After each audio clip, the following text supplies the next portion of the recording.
Hey team, welcome in video number 1 in a series I'm calling Moments in the Match. This series is going to be over all the set pieces that we might run into this season. And I want to tell you guys a little life hack, a little make your life easier at practice thing here. I'm going to put these videos out hopefully every Friday, and then that following Thursday at training we're going to practice it to perfection. We're going to get it down to where we can do it from muscle memory. And I'm going to ask you guys, hey, who watched my video? And everybody who raises their hand that watched the video, we're going first, because you've got a leg up. You've already seen this, and hopefully this will help you visualize it, and we can get it done quick. Everybody else, you're going to have to wait, all right? And then you'll come in, because I'm going to need a little extra time with you, because you didn't watch the video and you don't really know what's going on, so we're going to have to break it down. First group, you get it down, you get it to perfection. I'll kick you guys on out of there to go play some fun small-sided game. I do have to probably hold a couple of you back just so we have enough people to make this work. But there's a little perk for you. It's the only time I'm going to bring it up. You watch the videos, cut you out of there a little bit early. All right, first video, first set piece, taking a kickoff. This should be the shortest one. I want to tell you guys, don't try to be tricky. Don't try to be fancy. It's a kickoff. Everybody knows you're getting ready to take a kickoff, all right? The other team knows you're getting ready to take a kickoff. Everybody on your team should know you're getting ready to take a kickoff. The referee knows, the parents watching know, the people on the other field know, all right? Don't do any fancy little heel flicks or soul rolls or fake kicks or anything else. Just a good, solid, properly weighted, accurate pass. Okay?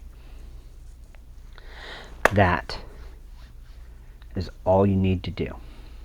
All right. During the kickoff, we're going to keep it simple until we get this down, and we can move on to something a little bit more complicated. You've got two choices. You can move the ball forward, or you can move the ball backwards. We're not going to move the ball sideways, because that's too easy for them to cut off our passes and intercept it in open space and bring it into a dangerous area. So here we have our formation. We're in red, Raymore United red. Right here, defending this half, moving that way. The other team, they're blue. They're defending this half, moving that direction. So this is how we're going to be set up at the beginning of every kickoff. The number 9, our center striker, going to take the kickoff. Our 11 left wing, right, our 7 our right wing, 8 our center mid, or 4 or 5 and our 1. Goalkeeper, don't be in your goal. Be up on your goalie box line, all right? 4 5, be out here on the corners of the 18-ish box, on the penalty box-ish, because we're on offense. We want to be spread out. 8, you're going to be halfway between the ball and the goal, all right? Right in the middle. 9, you're taking the kickoff. 11, you're out wide. 7, you're out wide. All right, let's look at this other team, how they're set up, right? They're set up just like we are. Their 7's marked tight to the 11. Their 11's marked tight to the 7. Their 9 is right here on the circle, getting ready to apply pressure as soon as you move the ball. The 8's right where we are, keeping you from dropping the ball in right here. They're 4 and 5. They're probably a little bit tighter than our 4 and 5 because they're playing defense. If they're set up like this, this is a great cue for the striker, the number 9, to send this ball into space over here or over here. We've got all this space over here, and that will allow the 7 to run in on the ball. All right, so let's say we do that, and I want to say again, your cue is that these guys are marked tight to these, opening up this space. Let's say we play that in there, right?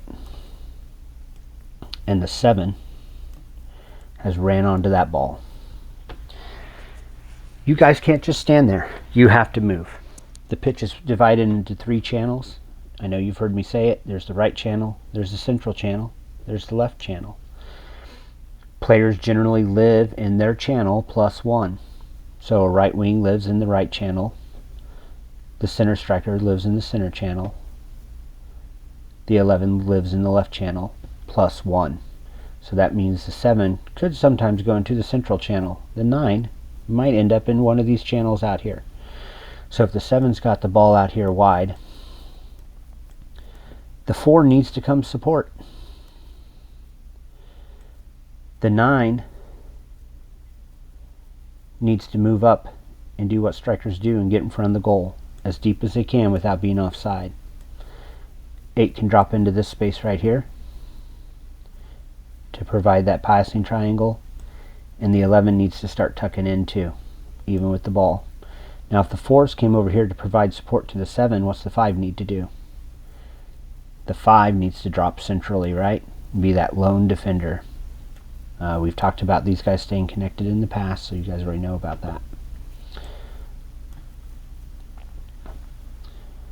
that. That's how we should move as a unit, if that is our option for a kickoff.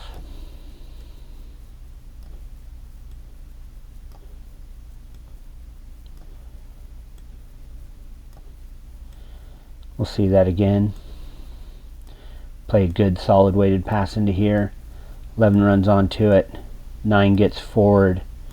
8 comes to support, making that passing triangle. 7 drops in to be an option if it comes out this way. 5 comes to support behind the 11. 4 drops centrally to be that lone defender. Number 1, you can even come up here too, alright? Don't feel like you've got to stay back here the entire time. Come up here. That way if the ball gets cleared out, you can easily put it back into play. The worst thing that's going to happen here,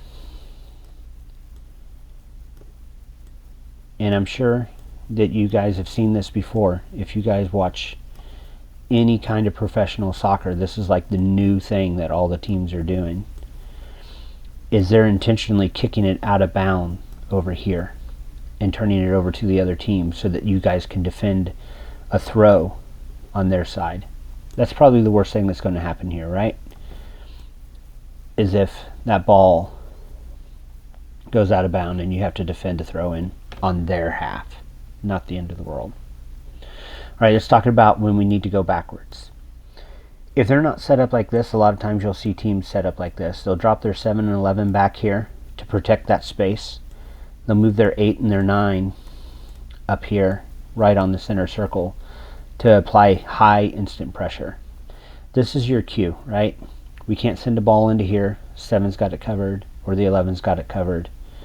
If you send it out sideways, they're probably going to be under pressure by 2 players instantly, either the 9 and the 7, or at least the 7. This is your cue to take a quick step around the ball, get in front of it, and give a good pass to the 8. We're playing on turf this year, guys. Absolutely no excuse for this ball to not be a good, weighted, smooth pass that stays on the ground. It is hard to do anything with a pass that comes to you in the air. Sometimes it's necessary if you're covering big, long distances, but that is not this situation. Good, weighted pass that stays on the ground right to the number 8's feet.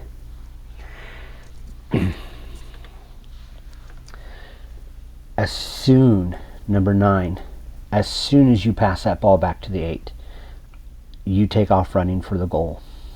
Alright? This kickoff is what I commonly call the bomb, because as soon as you kick it back to the 8, depending on who the 8 is, they're going to instantly kick it as hard as they can back towards the goal. They're not going to trap it. You're just going to run up to it and you're going to kick it, because with the force of the 9 passed it back to you, you get to add to that force by kicking it forward.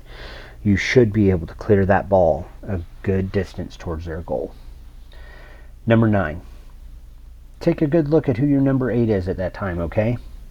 Some kids on our team can kick it further than others. So if you're kicking it to Lincoln, who's got a good leg on him, take off running. All right? Give Lincoln the opportunity to try and put that ball on frame. Even if he comes up a little short, you should be there. I guarantee you guys, if we can execute the bomb to perfection, we can still probably 1 goal every match. 7, 11. If the ball goes backwards, we always get, that's right, we get wide. So if the 9 has passed the ball back to the 8 needs support, because they're probably getting ready to come under some serious pressure from the 9 and the 8. So let's say the ball is a bad pass backwards. The 8 has to move. They have to trap the ball. You guys need to get back and get wide to give the 8 options to pass it out wide and out of danger. We're in danger with the ball in front of us. All right? So let's go over this real quick, what this looks like. The 9 realizes that all of his space forward is taken up. They take a quick step over the ball. They give a good pass back to the 8. At that same time, the 11 and the 7 drop back and get wide to give the 8 options to pass out if they have to. The 9, as soon as you pass it backwards, you take off running towards the goal. 8, 2 options. That's a good pass back to you and you feel comfortable, take a shot. You're probably not getting it to the goal, but maybe you can at least get it over the number 9's head and we can sneak one in. If you don't feel comfortable, maybe it came to you bouncing, you had to settle it or something, get your head up right away. Who's a better option, the 7 or 11? Maybe this guy's came to pressure. 9's running towards you, 8's sprinting after the 9. This guy's sleeping and hasn't marked anybody. Get the ball out to the 7 so we can work it down the wing. 4 and 5 in this scenario, I wouldn't be mad at you if you tucked in a little tighter to each other, just in case that 9 gets there. That way you can cover for the 8 if they get trapped, if they get stuck with the ball trapped to their feet. Okay guys, that's it. That's it for taking a kickoff. Recap. 2 options, forward, backwards. Look at the field, read it, know which option is better. We'll practice it next Thursday. All right, thanks for tuning in.